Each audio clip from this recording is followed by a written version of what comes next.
Hello everyone, welcome to my channel toppers guide, जिसमें आप पूरी कोशिश की जाती है कि आप लोगों को सारे कंसेप्ट्स इजीली और क्लियरली समझाए जाएं।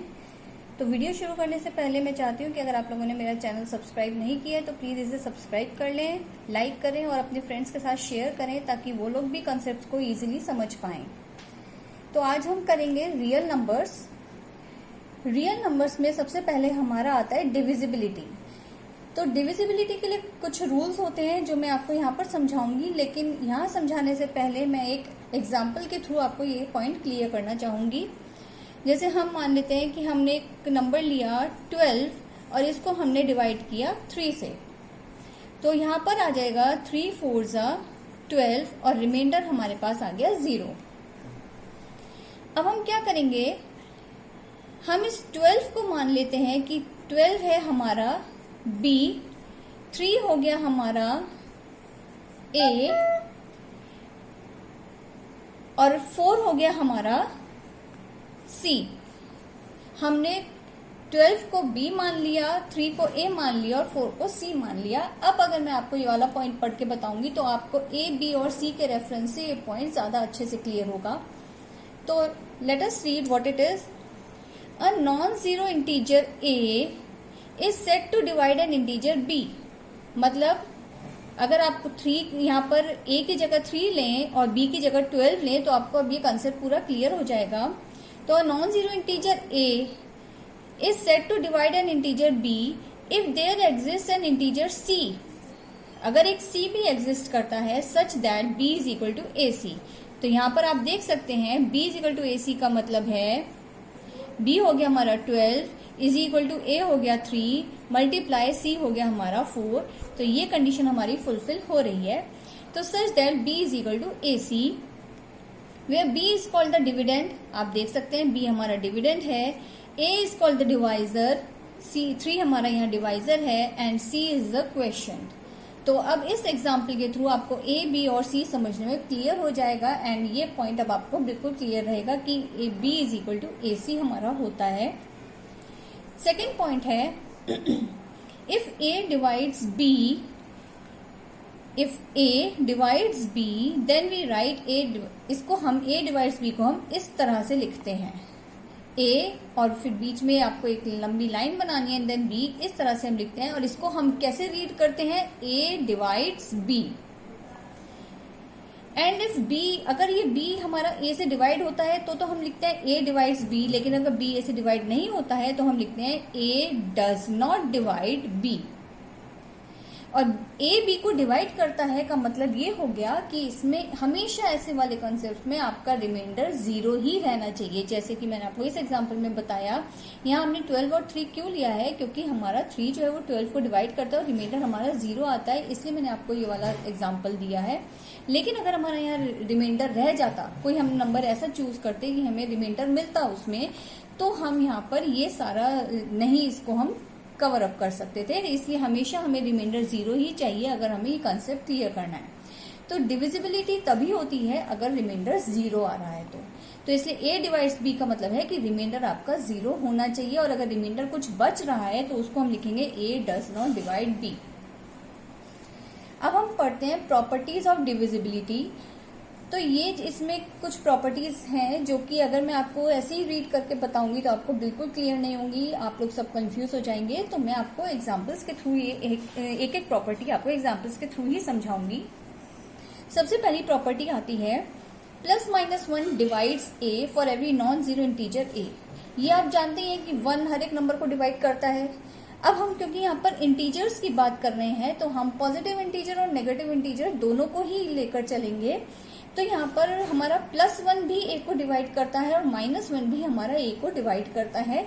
ये आपको मतलब +1 का तो आपको पता ही है, लेकिन हमारा -1 भी A को डिवाइड करता है।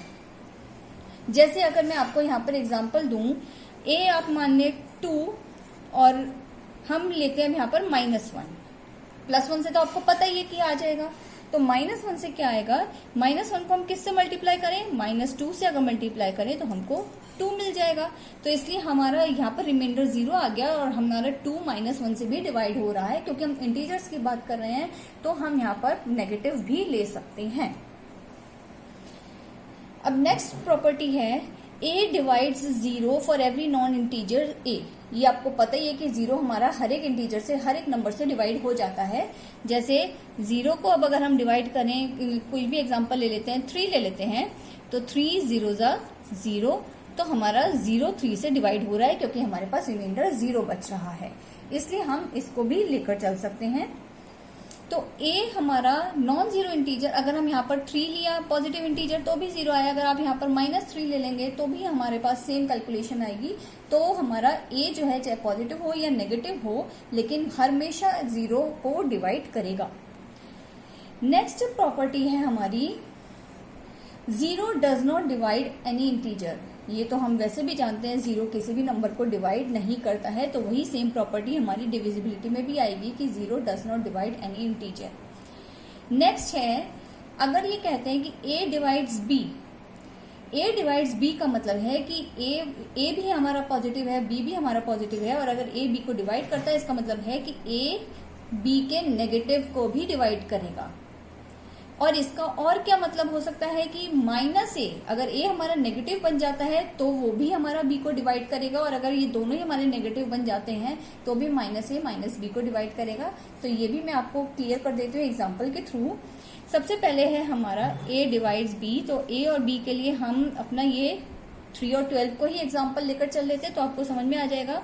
अगर हम a को 3 रखते हैं और b को हम 12 रखते हैं, तो a डिवाइड्स b में तो आपके पास ये एग्जांपल क्लियर है ही कि a ने डिवाइड कर दिया b को, तो ये 0 हो गया।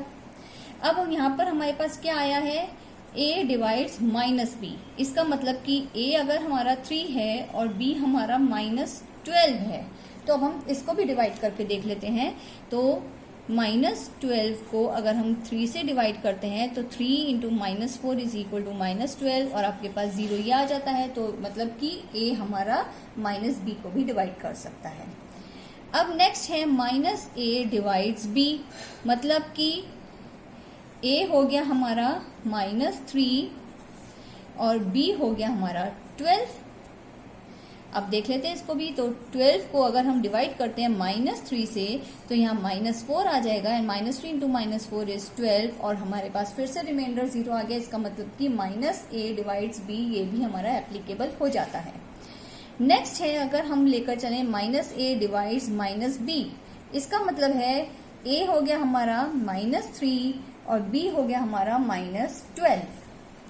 तो इसमें अब हम फिर से डिवाइड करते हैं कि -12 को अगर हम डिवाइड करें -3 से, तो -3 × 4 is equal to -12, remainder is again 0।